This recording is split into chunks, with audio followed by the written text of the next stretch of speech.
Me conta uma coisa, você está preparado para conhecer um dos sistemas penitenciários mais rigorosos do planeta? Não estou falando do Brasil, mas do Japão. Nesse presídio aqui, as celas não têm grades, repare, são extremamente limpas, organizadas e não falta espaço. Mas se os presos saírem da linha, bom, daí eles podem enfrentar punições próximas à tortura. Nós sabemos disso porque falamos com um brasileiro que sentiu na pele a dificuldade de se adaptar às regras das cadeias japonesas. Fábio é rapper brasileiro. No Japão, trabalhava 12 horas numa fábrica. Nos fins de semana, fazia shows.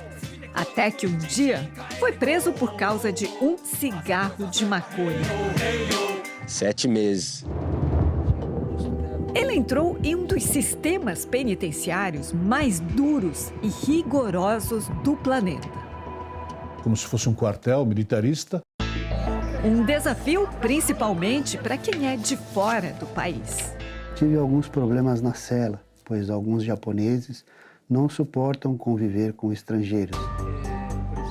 Um lugar fácil de entrar. Quantas vezes você viu um juiz declarar o réu como inocente? Assim, diretamente, nenhuma vez. E de onde algumas pessoas só saem mortas. É que no Japão existe a pena de morte. Nascido no Brasil, Fábio chegou no Japão com a família. Eu fui com 15 anos para lá. Os Mesquita foram morar em Yokohama, na região metropolitana de Tóquio. Vários grupos de dança em frente aos espelhos lá, treinando os passes, uns fazendo grafite. Foi um baque para mim, eu falei, nossa, tô no céu. Não demorou, o menino brasileiro estava entrosado. Começou a fazer letras de rap. Fui pegando amizade e frequentando sempre as casas noturnas lá. E quando eu me deparei, estava cantando. Fábio virou o MC-Q, que em português seria MC9. Com um trabalho numa fábrica de autopeças, ganhou dinheiro para sustentar um hobby, o lowrider. Em 2007, foi um carro destes com a suspensão modificada para Tóquio. Chegando lá em Tóquio, lá por causa da luzinha da placa lá que, né, mau contato, o carro pula e tal, né, ela acendia e apagava. Foi onde os homens veio, já embaçou com a luzinha da placa e tal, e não sei o quê, não sei o quê. Aí foi onde me enquadraram. Acharam a droga no carro. Condenado, o MC acabou em um dos maiores presídios da capital japonesa. É o presídio de segurança máxima do Japão ali. Eu fiquei de cara, que nem hospital não tem a tecnologia que o presídio tem, né? O complexo é localizado numa área estratégica de Tóquio. De um lado, o rio Arakawa. De outro, prédios do governo. Luiz é brasileiro e há 25 anos atua como intérprete da justiça japonesa. Ele ajuda os presos que não sabem falar o japonês, principalmente nos tribunais de júri. Não é permitido, em alguns casos, né, nenhum contato que não seja com o advogado ou com o corpo diplomático se for estrangeiro. Então a pessoa se sente abandonada, não sabe o que está acontecendo, né? Às vezes entra em pânico. O trabalho dele é um dos itens que fazem o custo de um presidiário brasileiro por ano ser um pouco maior que o de um japonês. Um detento custa 5 milhões e 37 mil ienes. O estrangeiro, esse valor, ele salta para 5 milhões e 400 mil ienes. Segundo o relatório anual de 2021 da Agência Nacional de Polícia, os sistemas penitenciários do Japão abrigam atualmente 46 mil detentos. Desses, 751 são estrangeiros, incluindo aí 58 brasileiros, 72 vietnamitas e 89 chineses. Este advogado brasileiro, especialista em direito japonês, conta que o sistema penitenciário nipônico começou a ser debatido no mundo depois que Carlos Ghosn, ex-presidente de uma fábrica de carros, foi preso por fraudes financeiras no Japão. E daí fugiu de uma forma aí espetacular, né? Então ele escreveu um livro reclamando que o interrogatório dele durava 8 horas por dia. Era uma tortura, digamos, psicológica. Rogério já perdeu as contas de quantas vezes chorou com as histórias contadas por presidiários brasileiros que escrevem para ele. Bom dia, como vocês estão? Como está o trabalho voluntário? Espero que todos estejam bem, apesar da pandemia.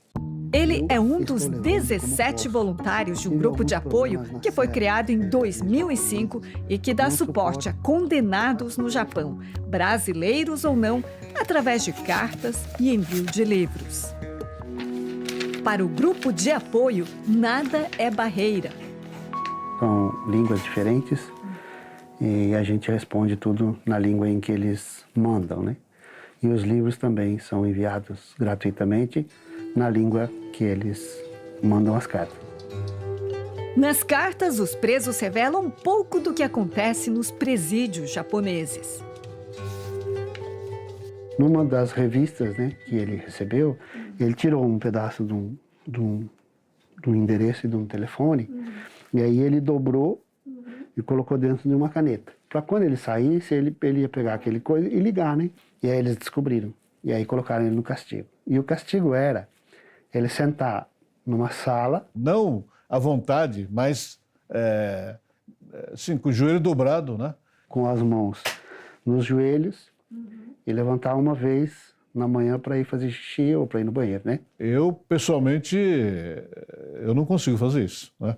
Almoçava, sentava de novo e lá pelas 3 horas ele ia mais uma vez voltar para cá. Eram 7 dias. Enquanto esperam pela investigação dos casos, a maioria dos presos no Japão fica em celas individuais como essas de 6 metros quadrados. Cada quarto tem um banheiro, pia e cobertores para dormir. Todos recebem 3 refeições por dia e são cuidados por 800 funcionários que zelam pela organização, alimentação e vigilância. Kyu ficou numa cela com outros 5 presos.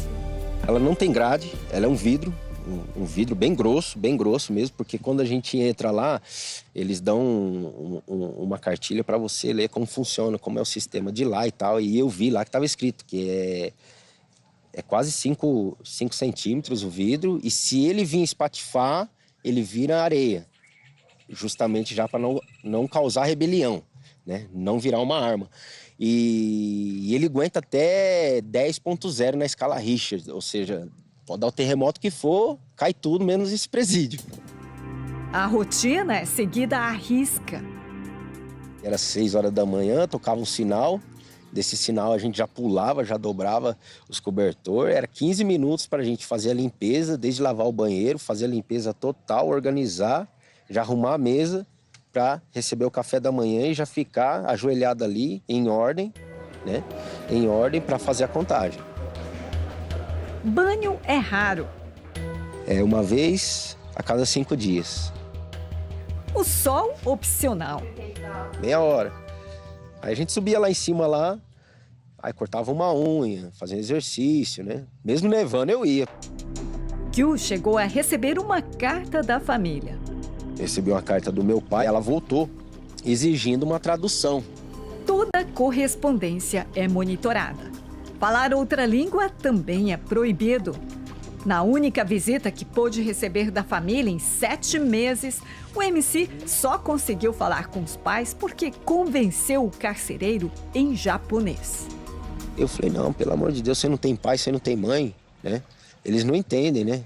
Quebra essa pra mim, pelo amor de Deus. Aí até que ele abriu lá e quebrou e deixou, né? Vi minha mãe chorando lá. O especialista em direito japonês conhece bem as prisões por lá. Meu avô era carcerário, antes da guerra, né? Trabalhava no penitenciário. Aí sim, parece que não havia muito respeito a direitos humanos nem nada. O Japão possui 1.300 centros de detenção, como esse que está atrás de mim. Mas esse aqui de Tóquio é especial. Ele serve como local para as execuções da pena de morte. Além de presos no regime perpétuo, o país tem atualmente 106 pessoas no chamado corredor da morte. Geralmente, elas esperam durante anos e são avisadas apenas 1 ou 2 horas antes de morrer, enquanto tomam o café da manhã. A lei manda que ele seja condenado, seja executado entre 6 meses. Só que tem condenados à morte já que estão esperando há 20 anos. O intérprete nos revela como é o último momento antes da execução. Aqui é feito por enforcamento. Nestas fotos, é possível ver a sala de execução. 3 funcionários são escalados para acionar os botões. Os 3 apertam o botão e não se sabe qual dos 3 é que realmente acionou, né? O alçapão. No ano passado, o Japão executou 3 pessoas na forca. O que determina a pena de morte é não se vê nenhuma esperança de reabilitação da pessoa, ou mesmo a pessoa também não quer se reabilitar. Então, quando esses 2 fatores eles se unem, não há como evitar, né, esse castigo. Uma pena destas, dificilmente ela vai ser revogada. Uma das raras exceções foi o caso de um peruano que matou 6 pessoas em tentativas de latrocínio e fuga da polícia. Para conhecer melhor esse caso, viajamos de trem por 1 hora até o local do crime. Em setembro de 2015, o peruano Byron Jonathan Ludenha, na época com 34 anos, veio até essa cidade de Kumagaya, a cerca de 60 quilômetros de Tóquio. Aqui, ele invadiu algumas casas e matou 6 pessoas. Entre as vítimas, uma criança de 7 anos que voltava da escola e uma idosa de 84 anos encontrada dentro de uma banheira. Isso só aconteceu porque aqui no Japão as casas não costumam ter grades nas janelas e muitas pessoas deixam até a porta aberta. Ninguém imaginava o horror que estava por acontecer. A pena de morte de Byron foi trocada pela prisão perpétua porque os advogados conseguiram provar que o peruano tinha problemas mentais. Grave também é a situação de um ex-presidiário no Japão. Quando a pessoa já é taxada, né, como criminoso, é muito difícil dessa pessoa se restabelecer novamente na sociedade, né? Quando eu fui preso, eu tinha uma casa toda mobiliada, né? Eu era bem sucedido no meu serviço, ganhava quase 20 conto, trabalhando em fábrica. O MCQ, mesmo tendo pago pela contravenção, não quis ficar mais no Japão. Vai fazer 10 anos que eu tô aqui no Brasil, né? Aqui trabalha como eletricista no interior do Paraná e continua a compor letras de rap.